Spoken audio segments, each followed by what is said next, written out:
हिमालय के ऊंचे और बर्फीले पहाड़ों के बीच ना एक ऐसी जगह छिपी है जिसका रहस्य और जिसका आकर्षण बिल्कुल अलग है।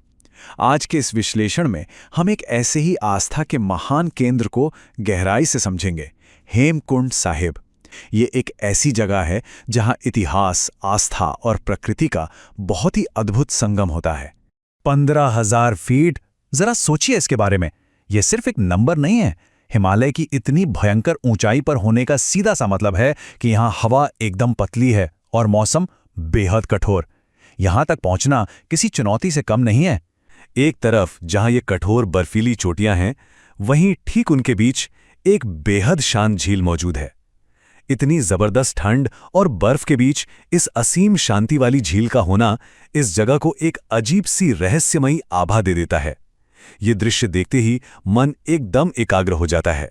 और इस झील के पास जो सन्नाटा है ना, वो शायद ही आपको कहीं और मिले।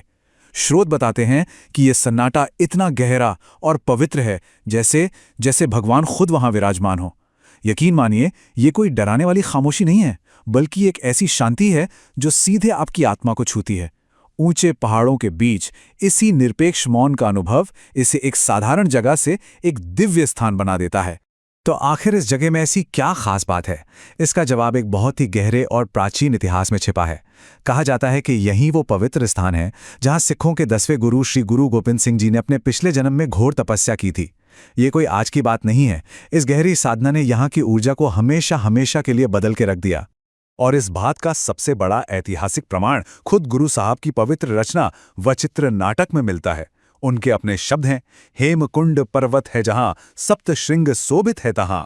इन पंक्तियों में एक बहुत गहरा सम्मान छिपा है। यह केवल एक कविता नहीं है, बल्कि उसी जगह का एकदम सटीक वर्णन है जहां यह महान तपस्या की गई थी। अब इन पंक्तियों में एक शब्द पर ध्यान दीजिए, सप्त श्रृंग। इसका सीधा सा मतलब है 7 चोटियां। गुरु साहिब ने बिल्कुल स्पष्ट रूप से बताया था कि उन्होंने उस दिव्य जगह पर साधना की थी जो ठीक 7 भव्य पर्वतों से घिरी हुई है। और यही वो विशिष्ट भौगोलिक पहचान थी जो इतिहास के पन्नों में दर्ज हो गई। पर यहां एक सबसे बड़ी हैरानी की बात आती है। इतने स्पष्ट वर्णन के बावजूद ये जगह सदियों तक, जी हां, सालों साल दुनिया की नजरों से गायब रही। एकदम खो सा गया था यह रहस्य। स्रोत बताते हैं कि इसकी शुरुआत हुई एक सिख सैनिक संत सोहन सिंह को आने वाले एक अनोखे सपने से। उन्हें बार बार एक ही सपना आता था, एक ऐसा आध्यात्मिक अनुभव जिसने उस खोए हुए इतिहास को वापस दुनिया के सामने ला खड़ा किया। यह पूरा रहस्य ना एक एक करके खुला। पहले वो दिव्य सपना जिसमें बर्फीले पहाड़ और एक शांत सरोवर दिखाई दिया। फिर एक स्पष्ट आवाज जिसने कहा, यही तपस्थान है। इसके बाद शुरू हुई इन खतरनाक पहाड़ों के बीच उसे खोजने की जिद। और अंततः वो महान पल जब वो जगह मिली तो लोग दंग रह गए, क्योंकि वो ठीक वैसी ही थी जैसा गुरु साहिब ने सदियों पहले 7 पर्वतों के बीच बताया था, बिल्कुल हूबहू।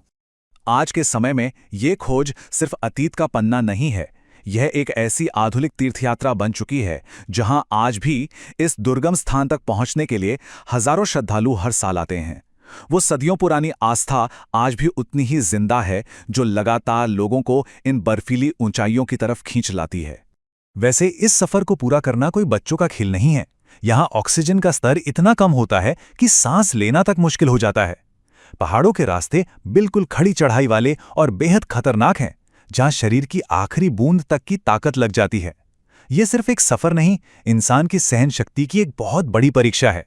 तो फिर लोग अपनी जान पर खेलकर वहां क्यों जाते हैं?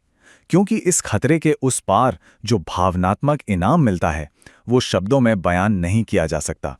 स्रोत बताते हैं कि जैसे ही भक्त वहां पहुंचते हैं, कईयों की आंखों से बस आंसू बह निकलते हैं। उस सन्नाटे में लोगों को आज भी गुरु साहब की तपस्या महसूस होती है और उस असीम शांति के सामने शरीर की सारी थकान पल भर में खत्म हो जाती है। और यही बात हमें इस विश्लेषण के सबसे गहरे विचार पर लाकर छोड़ देती है। जरा सोचिए, क्या हेमकुंड साहिब सिर्फ नक्शे पर मौजूद एक जगह है या ये एक जीता जागता दिव्य अनुभव है? जिस तरह से यहाँ आस्था, शांति और इंसानी साहस आकर मिलते हैं, शायद यही वजह है कि सदियों बाद भी ये स्थान हर आने वाले की आत्मा को इतनी गहराई से छू रहा है।